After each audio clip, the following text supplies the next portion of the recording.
Ah, pastor Júlio, 2 semanas atrás você fumou crack. 2 atrás você caiu. Ah, 2 atrás você cobiçou. E daí, 2 semanas atrás, hoje reflete a misericórdia. Hoje eu estou de pé. Importa é isso, meus irmãos. Olha Davi filho.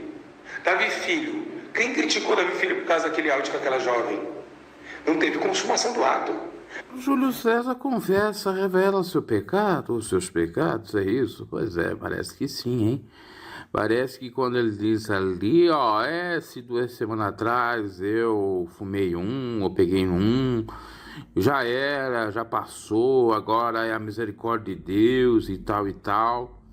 Olha, então será que é verdade as denúncias que foram feitas no passado por canais no YouTube, pelo Jota, pela própria esposa dele? Pois é, eu não vou crucificar ele, porque se realmente ele tem recaída, se realmente ele está no vício das drogitas ou das drogas, ele venha se retratar com o povo, primeiramente, e depois procurar aí uma clínica de reabilitação para se tratar. Então, aquela clínica que ele criou serve para ele mesmo, tá? Se é verdade, porque ele não consegue se libertar, porque às vezes a clínica ajuda nesse sentido. Às vezes a própria questão espiritual não ajuda. O lado espiritual tem que buscar o tratamento medicamentoso, psicoterápico, para se libertar. Claro, com ajuda espiritual pode ajudar, mas que eu quero dizer que nem sempre, às vezes, com oração se liberta disso. Só um comentário com base no áudio que ele fala aí, ok, fãs? Agora vocês, o que moral vocês têm para estar falando da vida dos outros, né? Se o próprio pastor de vocês tem falhas, olha, fique quietinho aí, vão cuidar da vossa vida, porque a treta começa por conta disso. Vocês começam a cuidar da vida dos outros, o seu pastorzão começa a ir atacar a vida dos outros, sendo que ele tem o rabo preso, teto de vidro, sendo que ele não é santo, não é perfeito. Esse é o problema. Depois não vem inverter, dizer que aquele que fala das hipocrisias de vocês, que aquele que fala dos escândalos que os seus ídolos pastores fizeram, estão a cometer pecado, estão escandalizando. Vocês invertem toda a lógica, estão fazendo aquilo que o profeta Isaías disse, chamam o mal de bem e o bem de mal. Vão se converter a Cristo, deixe de fanatismo, de alienação e de idolatria, seus idólatras. Já ia esquecendo, ele remete no final Davi Miranda Filho. Só que Davi Miranda Filho não foi só aquele áudio que vazou dele, né? Ele mesmo confessou os adultérios dele, os 2 filhos que ele teve fora do casamento legítimo, bíblico, com a Raquel, a sua esposa. Novamente digo, parem de ser idólatras.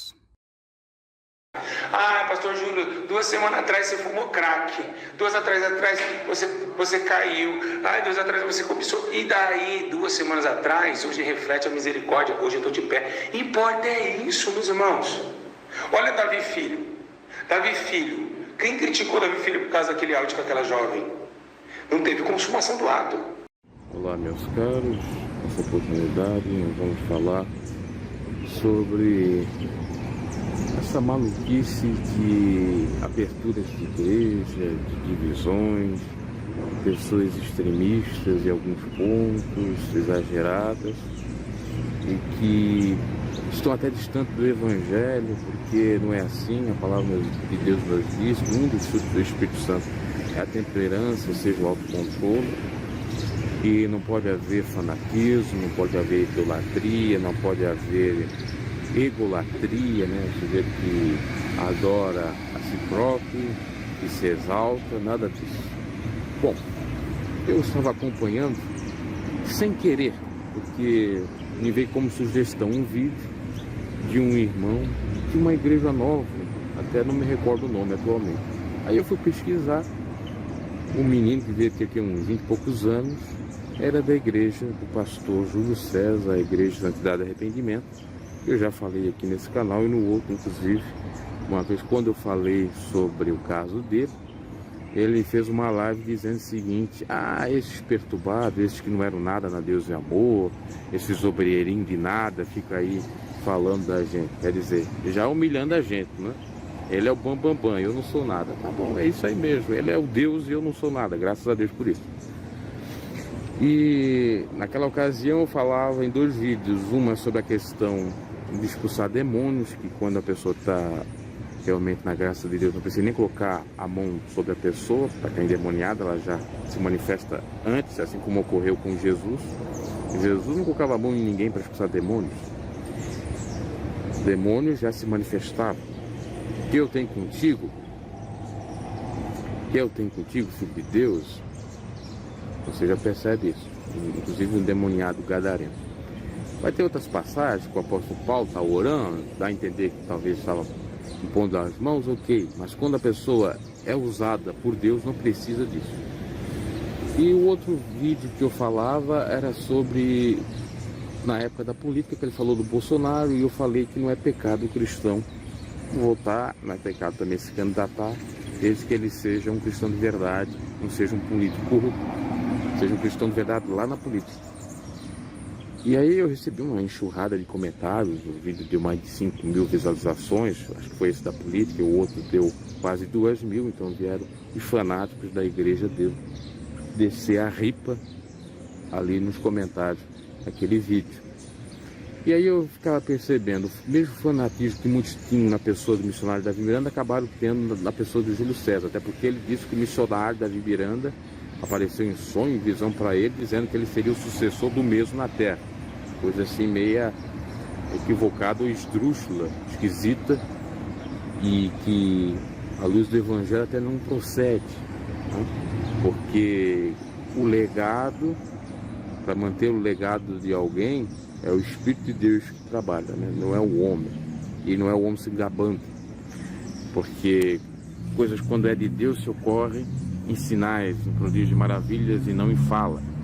Ou seja, não precisa aparecer. Jesus curava, mas não queria que ninguém o idolatrasse e cumpria toda a lei. Então tem que ser analisado. O que eu quero dizer?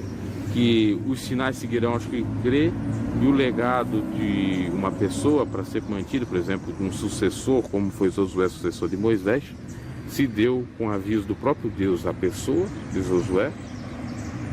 E Deus foi trabalhando no povo para acreditar que Josué era o sucessor de Moisés, e teve sinais maravilhosos. Um dos sinais foi o quê?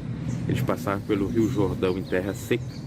Moisés foi o Mar Vermelho em terra seca, com Josué. Então, o Rio Jordão em terra seca, ou seja, mostrou em sinais que Deus era com Josué e que Josué era o sucessor. Não precisa estar alardeando, tocando trombeta. E também teve aquela questão do telefone, que Deus teria telefonado para ele, que eu falei sobre isso também no outro vídeo.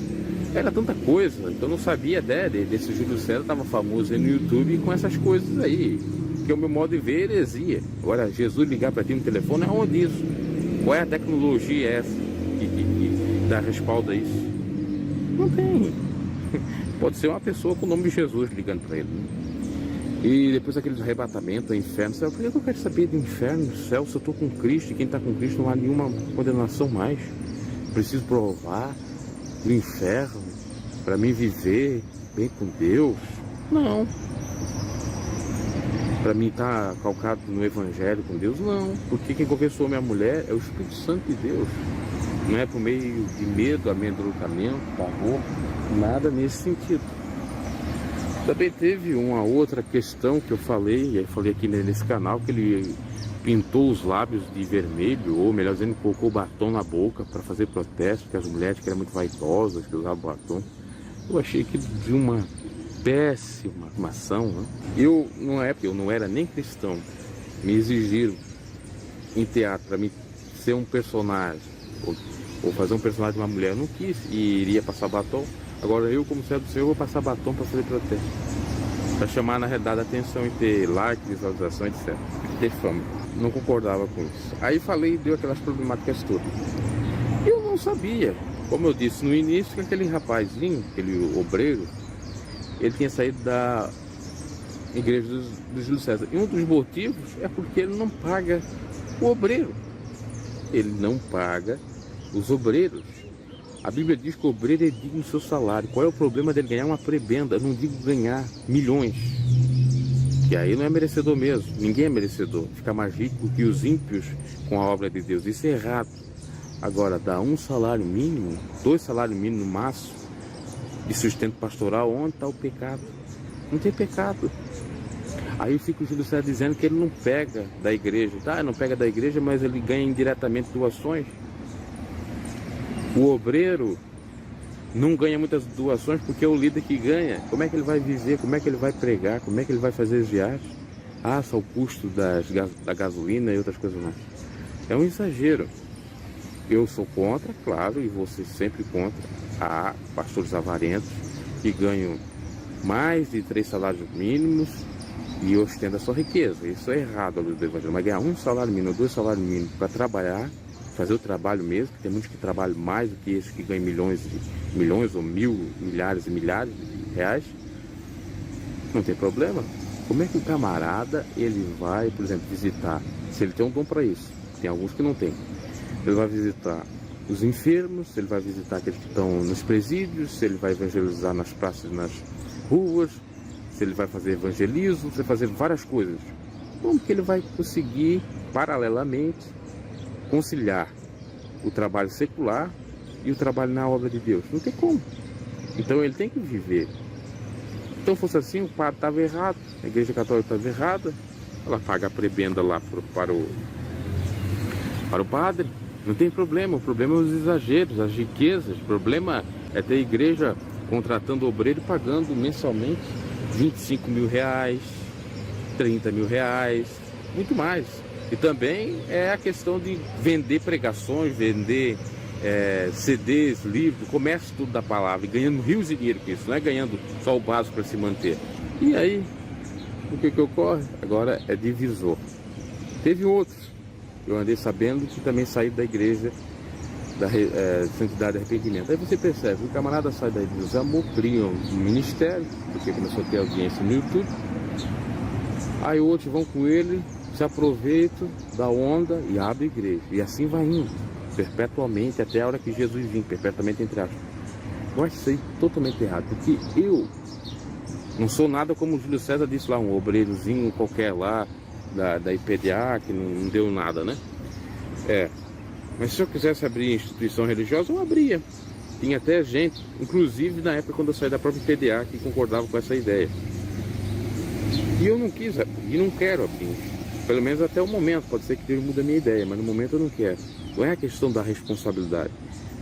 É porque eu tenho um chamado que é para pregar, não é para pastorear, não é para liderar a igreja. E lembrando que o próprio Júlio César, ele era apenas um obreiro também na Deus Amor. Não era presbítero, não era diácono, nada disso. Que eu saiba, não era. E agora ele virou líder, né? Da noite pro dia. Não duvido que Deus possa ter levantado, mas tem algumas, vamos dizer assim, questões equivocadas mesmo. Tem alguns exageros. E eu estou citando o caso do Júlio César, não é para criticar ele ou criticar a igreja dele, o que for. Tem um lado bom, como todas as igrejas têm. Tem um lado ruim e um lado bom. Eu já falei, inclusive, no outro vídeo, dizendo que tem um trabalho de assistência, ajuda as pessoas necessitadas. Não sou muito favorável em querer mostrar tudo, mas por outro lado também pode ser uma espécie de transparência do que ele faz ou deixa de fazer. Agora, eu estou usando o caso dele para falar um mal maior. Qual é o mal maior? É essas aberturas de igreja. Cada canto que você vai tem uma igreja, e aí você vai analisar, parece que aquela igreja já existe há muito tempo, que já tem filiais em várias partes, mas não, são igrejas novas mesmo, com CNPJs novos, igreja denominacional nova. Eu vi um dado há muito tempo atrás em São Paulo que era 300 igrejas, claro que tinha filiais de igrejas já existentes, sendo criadas em bairros e na cidade de São Paulo e também no estado. Então 300 por dia.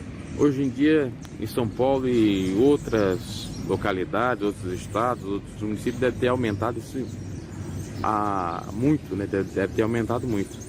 Então, você percebe que o evangelho, querendo ou não, virou moeda de troca, virou barganha, virou comércio, virou empresa. Qualquer um pode abrir em qualquer lugar, canto, para fazer a vida. Outrora, nem todos queriam ser pastor.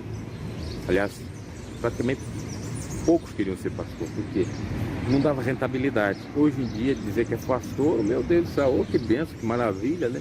Já olha mais para o lado financeiro do que a maravilha no sentido espiritual. Porque muitos até falam maravilha no sentido espiritual, mas é para enganar, porque na realidade sabe que dá rentabilidade. O camarada foi esperto e trabalhar no emocional das pessoas, ele ganha muito dinheiro, né? Mas eu não sou desses. E tenho visto várias igrejas que trabalham assim, mesmo às vezes as cúpulas ou diretorias de algumas igrejas serem certas, mas a sua igreja na maioria é equivocada, né? Os outros pastores, os demais cristãos, ou quando a cúpula é errada também tem aqueles que são um pouco certos e Deus vai iluminando, ok, eu entendo tudo isso, não estou aqui para falar nesse sentido, mas sim a questão, como eu estava falando, de divisor, que entre aspas também não é divisor, porque foi analisado também o Júlio César, divisor da Deus e Amor, o missionário também, o missionário Davi Miranda foi divisor da Igreja Pentecostal Maravilha de Jesus, e assim vai, o Daniel Berger e o Gunnar Widen foram divisores da Batista e criaram a Assembleia, né? Isso não foi analisado, é divisor da Igreja Primitiva. E na realidade poderia ainda estar existindo, e ainda existe, que somos nós o templo de Deus vivo, nós a Igreja do Senhor, que somos igrejas não CNPJadas, né? Que não possuímos CNPJ, que não somos empresa, somos a igreja viva do Senhor, o organismo vivo do Senhor, os membros do Senhor. E dessa forma, nós estaríamos mais perto do verdadeiro evangelho, da igreja primitiva, do que essas igrejas aí que cada bairro, cada bequinho está abrindo, porque é uma chance do sujeito ganhar a vida, não quer trabalhar, vai ser pastor, vai ganhar dinheiro. Aí o Júlio César, no caso da igreja, condena, até acho interessante, mas ele está sendo muito exagerado quando ele tira o sustento, podendo dar um pouco mais, né, ou um salário para as pessoas, porque ele não paga o sustento para eles, para poder pagar, né? Não teria nenhum problema. Então ele pode ganhar, ele não trabalha. O que ele trabalha? Ele vive da obra. É errado ele viver da obra? Não é. Ele anda ostentando riqueza, com tudo com equilíbrio, né? É só Deus na causa. Então, analisar tudo aí e retenha o bem. Quando você em Deus deposita sua fé, fé em